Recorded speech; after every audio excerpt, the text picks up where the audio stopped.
What if the world ran on power likened to Wi-Fi, wireless connectivity, and free energy? What if an entire country had already operated successfully using this technology? Would the bad guys behind today's demonic and desperate attempt at a new world order cover up their historical sins, all in the name of power, money, and greed? As we begin with Tesla, we'll gradually introduce the hidden land and history of Tartaria, a continent larger than the United States, yet never taught about in school. If a show were to ever emulate the effects of a time machine, it would be this one.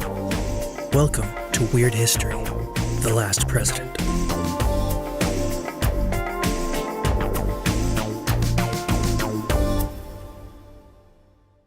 To begin this journey, we need to start with a very important person, Nikola Tesla.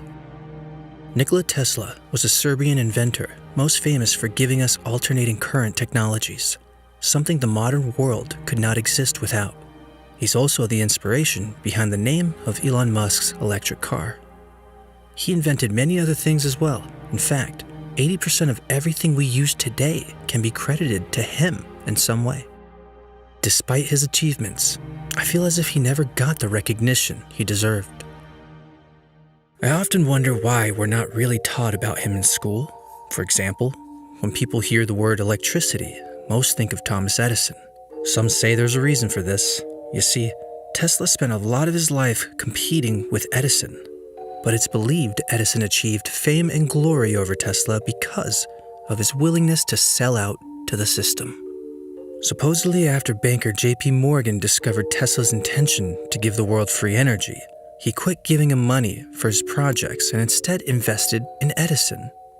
Tesla wanted to achieve this free energy by harnessing it from the ionosphere and then transmitting it wirelessly. However, Tesla was working on more than just free energy. He claimed to have invented a death ray, an oscillator capable of creating earthquakes, and even a time machine. In March 1895, a reporter got the chance to talk to him about it. The reporter found him sitting in a cafe, looking pretty beat up. When the reporter asked why, Tesla told him he had just been hit by 3.5 million bolts of electricity. He then described how contact with the electromagnetic charge caused him to go out of his space and time window. He said that he had been able to see the past, the present, and the future at the same time. Some people believe he was asked to replicate this again for the Philadelphia experiment, a mysterious project worked on by other great minds such as Einstein.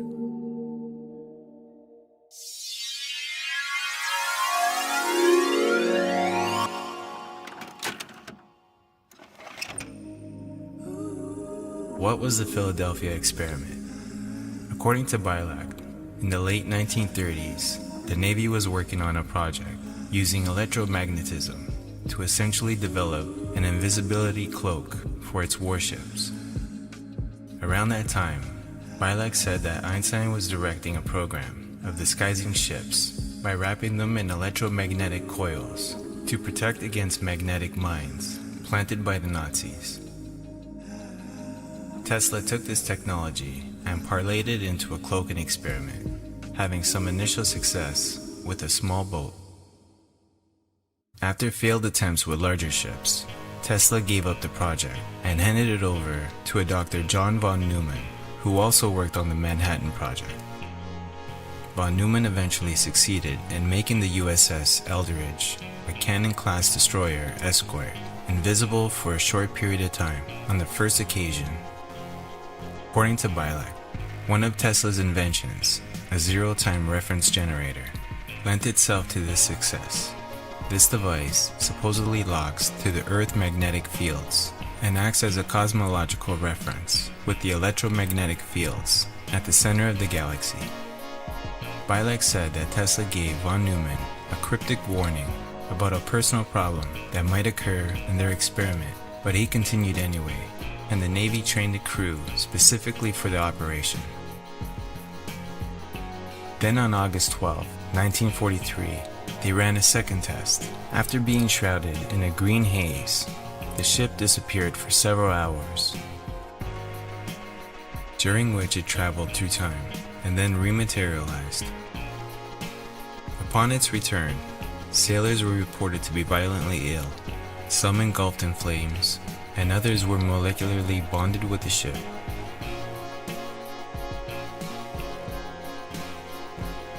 Bielek, however, said he and his brother, who were aboard the ship at the time, jumped off during the time warp and remained in 1983 on Montauk, Long Island, at another secretive government facility, also experimenting with time travel, known as the Montauk Project.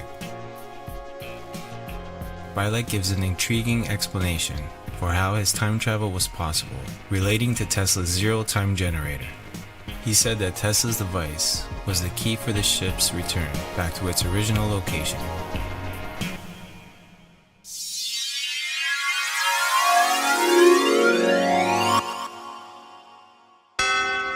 After Tesla died in 1943, the US government seized his property, which included documents relating to his inventions.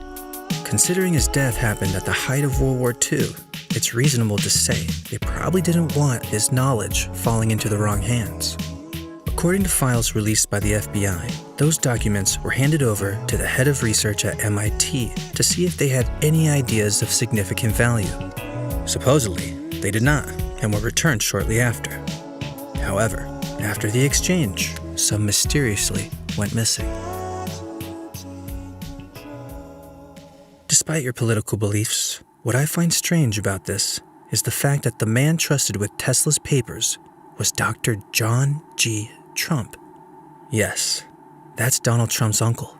He was also an engineer and helped design X-ray machines used on cancer patients. But is it possible that John Trump lied about the papers' value and kept some of them for himself? Is it possible he used them to reinvent Tesla's time machine? I understand this sounds ridiculous, but hear me out. In 1893, Ingersoll Lockwood released a novel titled Baron Trump's Marvelous Underground Journey. In the book, Baron is a boy who time travels. His adventures begin after he receives instructions from a character known as the Dawn to find a cave in Russia that contains a portal. Keep in mind that Baron Trump is the actual name of Donald Trump's son. Not only that, the character's illustration looks uncannily similar to him. There's also a real cave in Russia that was recently discovered in the same area the author described. Even stranger is the fact it was found to contain UPAs, or out-of-place artifacts. In 1991, scientists unearthed 300,000-year-old nanotechnology. Lockwood released another novel in 1896 called The Last Presiden.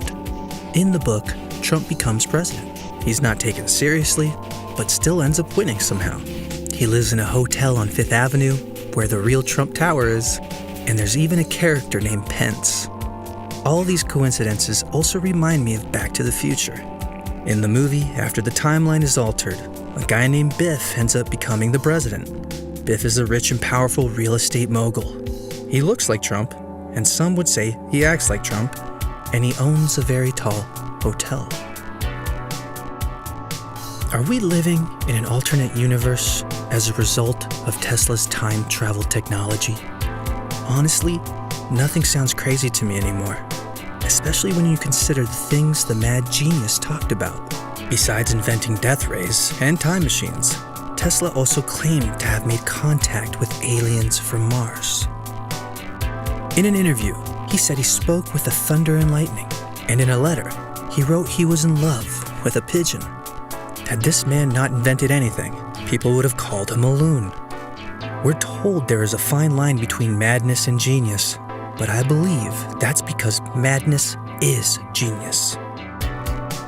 In a mad world, only the mad are sane. So what if I told you Tesla did not invent wireless energy, but rather rediscovered it? If I told you there was a country named Tartaria, larger than the United States, would you believe me? At one point in the past, Tartaria was the largest country in the world, consisting of about 3 million square miles. Yet, why haven't we heard of it? Have we shifted to a new timeline with an alternate history? Perhaps a more reasonable explanation would be that this country's existence was covered up by communist historians after its quiet integration into Russia. Below is a CIA document supporting this claim.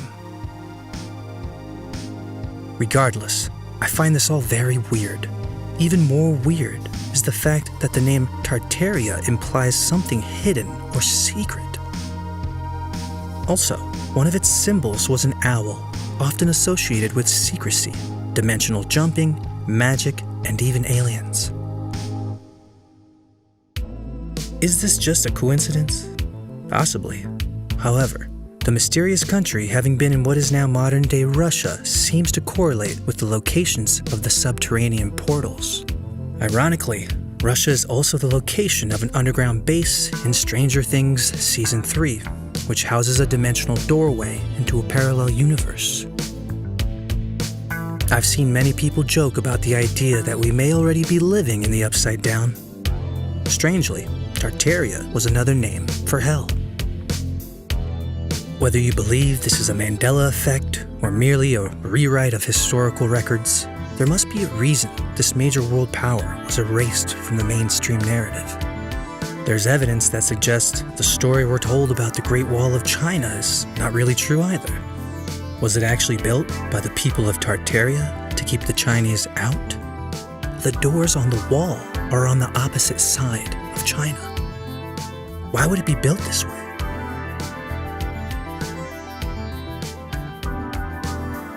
Marco Polo, who's said to have traveled Asia from 1271 to 1295, never mentioned the Great Wall once.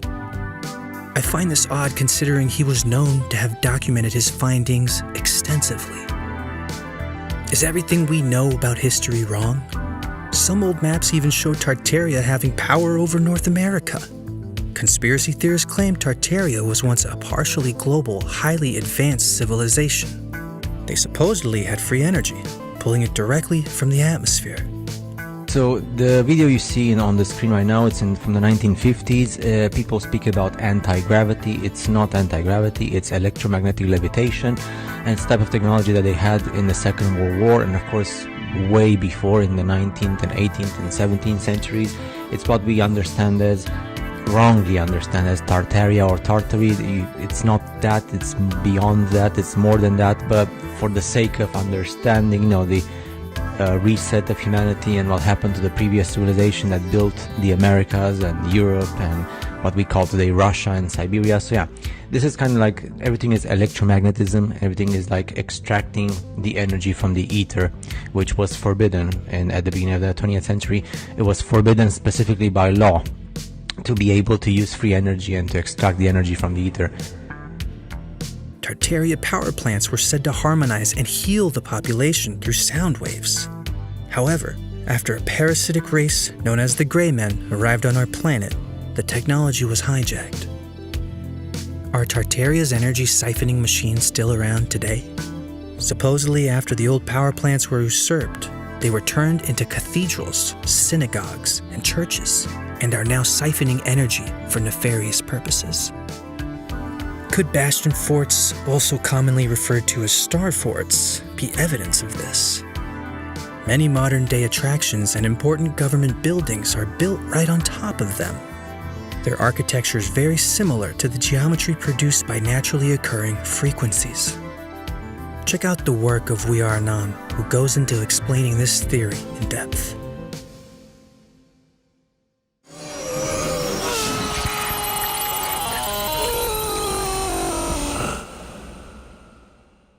When you consider that all life and the Earth itself is impossible without electromagnetism.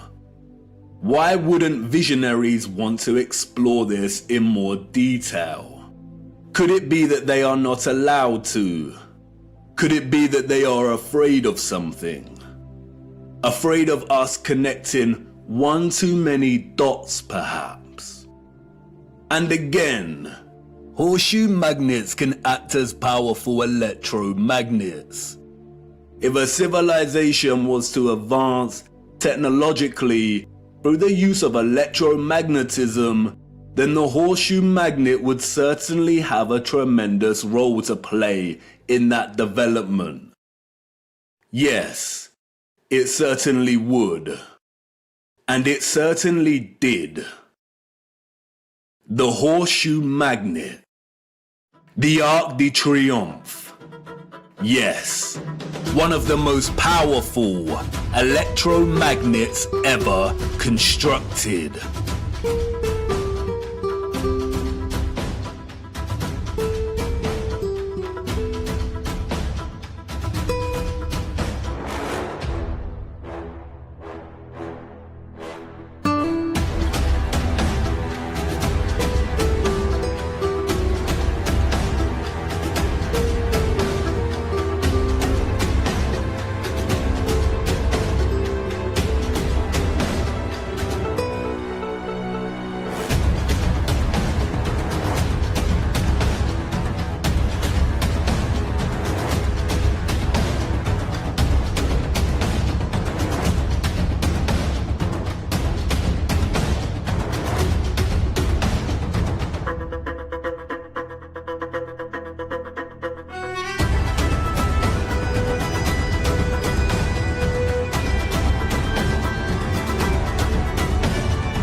Conspiracy theorists also claim we are not even in the year 2021.